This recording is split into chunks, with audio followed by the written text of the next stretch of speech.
This is my financial disclaimer so I don't get sued. Good morning, good evening, good whatever time it is you're listening to this. I hope you're having a good one. Let's take a look at what we're covering in today's video. In today's video, we'll be going over the data sets and the technical analysis for the SPY and anything else I feel like needs to be gone over for the date of December 30th, 2025. And with that said, let's go ahead and jump straight into the data. Not much happened on the data. For Monday, we had the pending home sales at 10 a.m. That came in at a 3.3%. That is good news for pending home sales.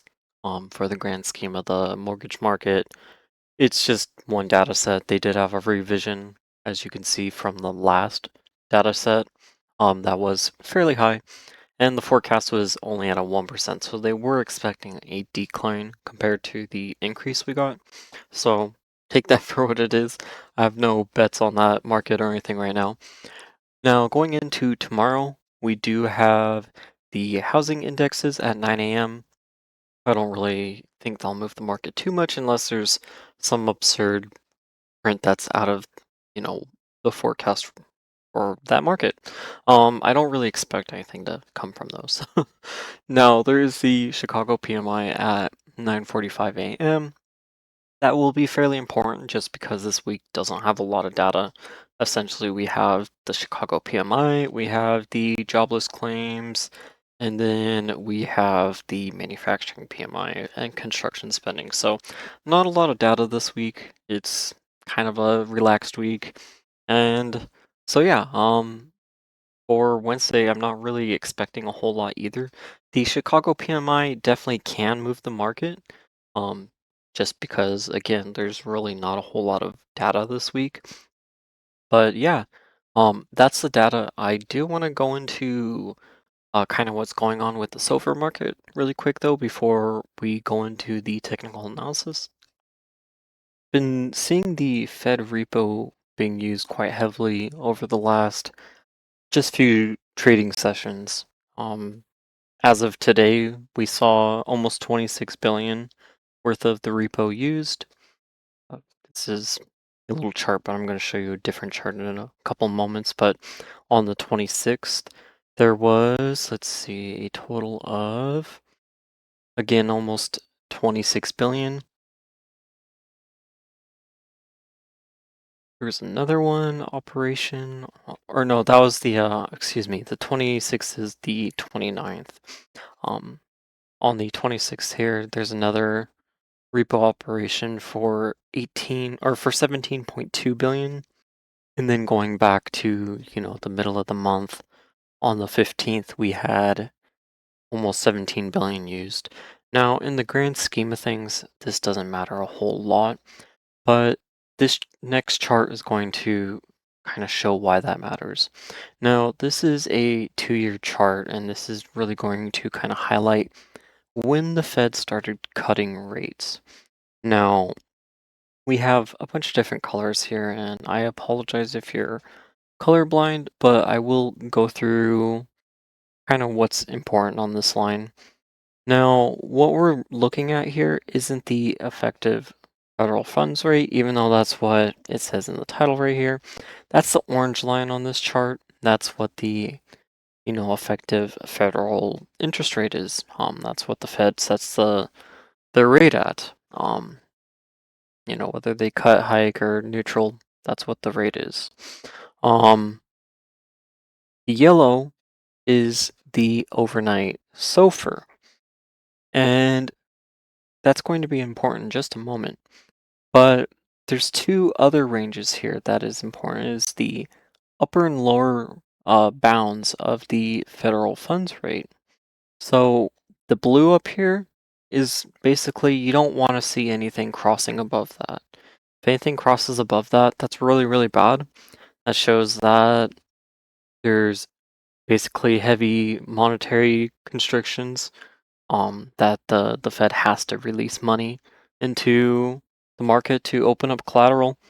Um, and so what this chart really highlights is that back in October, or no, back at the end of September, we saw the overnight SOFR being heavily used, and this was back during the end of July, early August.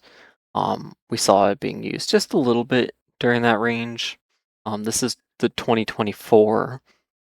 So during that range, it was being used a little bit. And that's why I think the Fed probably did their initial interest rate cut, because the usage of that was just getting to be too much. It wasn't hitting the upper bounds yet. I wish this would stop covering my chart that I'm trying to show. Um, but then in October or in late September, we saw the limit pushed above. And that's really when we had that federal interest rate cut. It started September 2024. And then it was good again. And then all of a sudden, come December, late December, they see it being heavily used again. So if I remember correctly, I believe there was a cut in that January. If I'm not mistaken, I believe there was. But then they saw the SOFR not being used a whole lot, not being used a whole lot, and then all of a sudden it starts being used in June. This is now 2025. So I'm just going to go back to the last year now, and this makes it a lot easier to see. Um, but basically the SOFR wasn't being actively and heavily used during a majority of the equity sell-off. It was used a little bit, but nothing too crazy. It even dipped below the federal funds rate at a few moments. It had a big bump in July, and that's very likely what was helping lead up to the September rate cut. And in early September, we see the SOFR rate actually go above the upper bounds, that's extremely bad. We did have a rate cut almost immediately following that. And then all of a sudden we see once again the SOFR is being heavily used, and once again above the upper bounds. We then had a rate cut in October, if I remember correctly. And again, it's still above the upper bounds, pulls down a little bit. Late November, starts pulling back up again. Obviously, you can't cut rates in November if there's no FOMC. So in December, they cut rates. Now, we are seeing the SOFR being used above the upper bounds again. And very likely, if we see continuation of that, the extreme likelihood is we will be seeing a rate cut come January.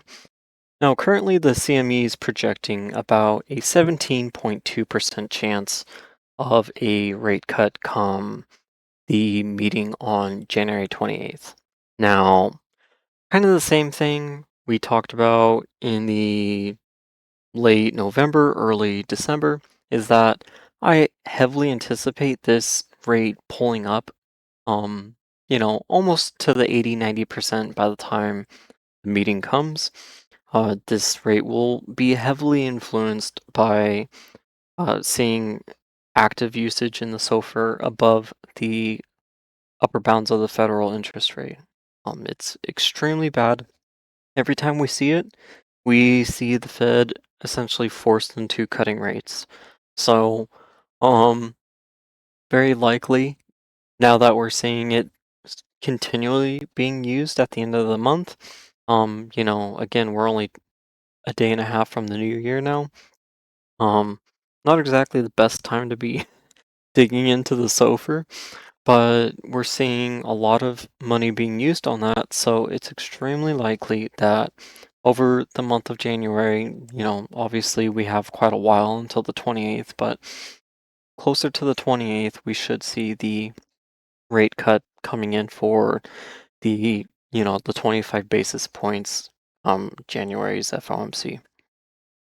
If you're enjoying this, please check out my Patreon. For just $1 a month, you can join our community chat and access our tools like the Unusual Whale Spot and our own personal GEX and DEX market positioning. My $12.99 premium tier gives access to my personal trades, 2 live classes a week, which are on Wednesdays and Sundays, and direct support from myself. The links to join are below, but you can also join through patreon.com/wooksy. Thank you for supporting me to help you build skills for a lifetime. Tonight's technical analysis will be fairly easy. Now, again, going over the daily time frame, pulling up the moving averages and Bollinger Bands, let's dig into what happened today. Now, we discussed over the last few videos where this range above the 5 mile but below the upper Bollinger is really, really dangerous when the market doesn't claim one of the levels. When that happens, usually in the past we've seen major sell-offs. I provided a few examples in the other video, but I'll just show one example. Um, Actually, this is a good example right here. This was on upper Bollinger rejection where we were trading above the 5 mile. It looked like we were getting ready to have a 5 mile test. That looked like a bounce, and we still did not claim the level, and we did not claim the 5 mile. And from there, we went all the way from almost the upper Bollinger all the way down to the lower Bollinger within a single session. Prior to that, we had another one of those moves where we did not claim the upper Bollinger, and we did not test the 5 mile either. We just sat in between those two ranges, and because of that, it then pulled down towards the 20 mile. Not fully, but it pulled down very close. Now, am I expecting some massive sell-off from this range? No, not really. Um, as of today, we have successfully tested the 5 mile. I did talk about where, let's just go over the hourly. This will make a lot more sense. We did talk about how if there was going to be any selling today, because it is a slow week, remember, a lot of people are still out on vacation when it comes to a lot of the traders in these, positions. A lot of them are out on vacation. A lot less money is flowing right now, so there's just quite a lot less volume in general right now. With that said, we talked about how if we had any selling today, very likely it would be a simple 5 mile test. Now, the 5 mile was around the 687.90 if I remember correctly, and it pulled down a little bit, but the lower bounds of the 5 mile range was basically around the 686, and you know, the low of today was almost exactly there. It was at the 686.07. So it tested the lower bounds of the 5 mile, and when it tested that range, we then saw the VVIX starting to drop. That was a very clear signal that there was not going to be volatility continuing. People were not actively hedging for volatility. And with that signal, that gave us a lot of conviction to continue buying towards the upside. Now, just to really show that with the VVIX, and again, this is not the VIX, this is the VVIX, this is a different instrument. But we saw in the intraday today, we saw it pull up quite a bit, and this is when it hit that lower level at that 686 range. And from that level, it then started to taper off and pull back down. Now, we talked about the VVIX many times. If it's below the 88, that means that there's active buying into the S&P. That means that people are not actively purchasing insurance against their SPACs, future vehicles, which means that the bullish or the direction is really bullish, um, in terms of just everything going on right now. With slow volume, it's always really important to pay attention to the VVIX, even though it is important to pay attention to it in general. But it was a very telling signal. When we saw that starting to pull down, that correlated almost 1-to-1 with the buying to the upside and the SPY. Now, with the 5 mod tested, and I'm going to swap back to the daily time frame.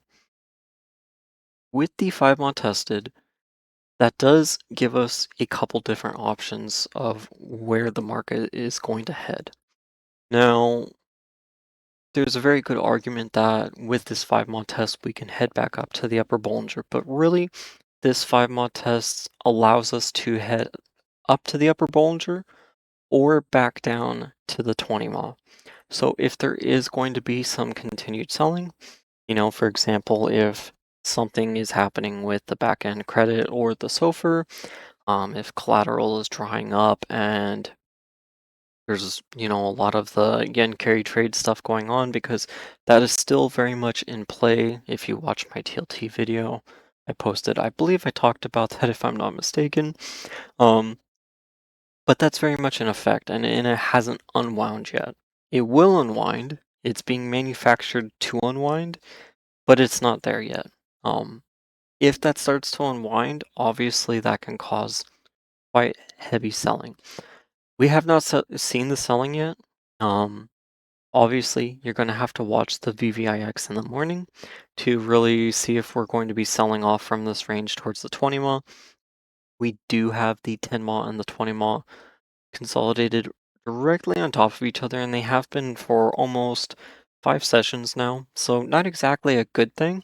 It does leave a lot of room for that potential collapse down where I talked about how if we do have a sell-off, the 10 mile and 20 mile are right on top of each other. So it can pull the 10 or the 5 mile underneath those two ranges very, very quickly. And it makes it so you don't have to essentially first pull the 5 mile down and then test the 5 mile against the 20 mile and then pull the 10 mile down, test the 5 mile against the 10 mile against the 20 mile, and etc., etc. So it is set up in a really easy position to pull down to the downside very easily if they're selling. Now, again, I'm not set that there's going to be selling here. Everything on my end so far looks very good, other than the back end credit slash collateral.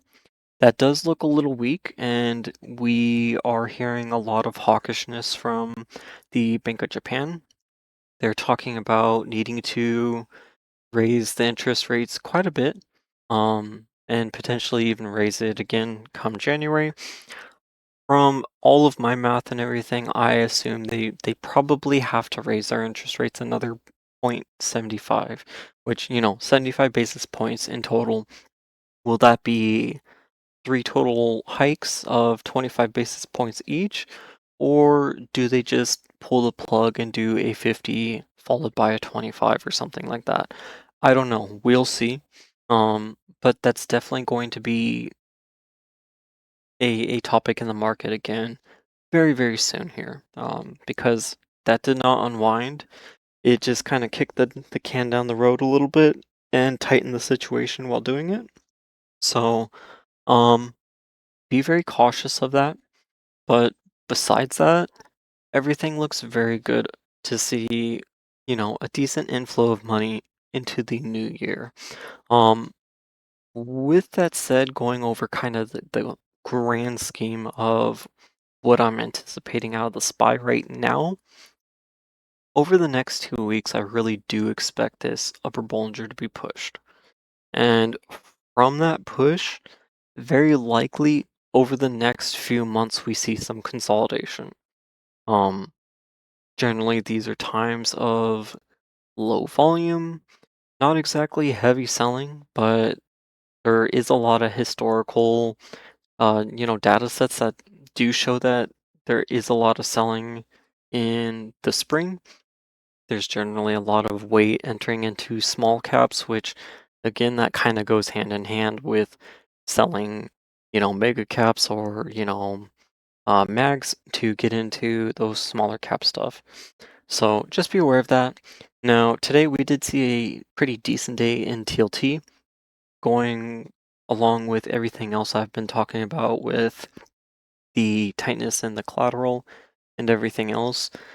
just be very cautious, being extremely bullish here, but as long as we don't see the VVIX starting to rise, as long as we can break above this 5 mile range, then it does look very, very good for this upper Bollinger move.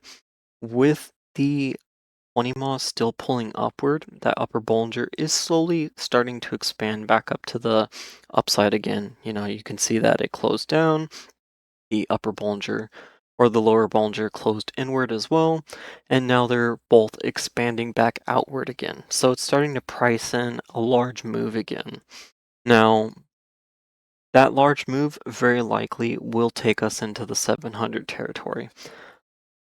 I don't see how it won't unless we again have some major selling occurring, but I just don't feel like this is the time of the season to really see that occur unless we have one of those larger macro conditions really kickstart something. So, um, for now, that's going to be the technical analysis for tonight. Let me go ahead and just take a very quick look over structures. Again, this looks like a very, very solid cup and handle. We had the bearish structures up there. And now that we had the bearish structures at the top of this cup, like we talked about, we can now start looking for the bullish structures at the bottom of this handle. Um, this handle does not have to be some massive handle to the downside. That's what a lot of people anticipate. Sometimes they can be a lot smaller than that. Sometimes they can be something like that, and then up to the upside. So just be aware of that. But technically, with the 5-day moving average tested, we do have all the liquidity needed to push up into the upper Bollinger. So it doesn't look like they're going to try to break structure. Um, Again, the only thing I'm concerned about is the 20 mile. And again, the 20 mile is currently at the 682, so it's far above that consolidation channel anyway. So really, I wouldn't be looking downward too much. If for some reason we do get a move down to the 20 mile, then very likely that's going to be a good opportunity to buy to the upside because very likely that would form the liquidity for an inverse head and shoulders. So that's just hypotheticals there, but it does look good for the upside. And again, that upside is starting to pull towards that 700 range. So with that said, I hope everyone has a great day. Trade safe. Thank you for watching as always, and I will talk to you in tomorrow's video. Take care.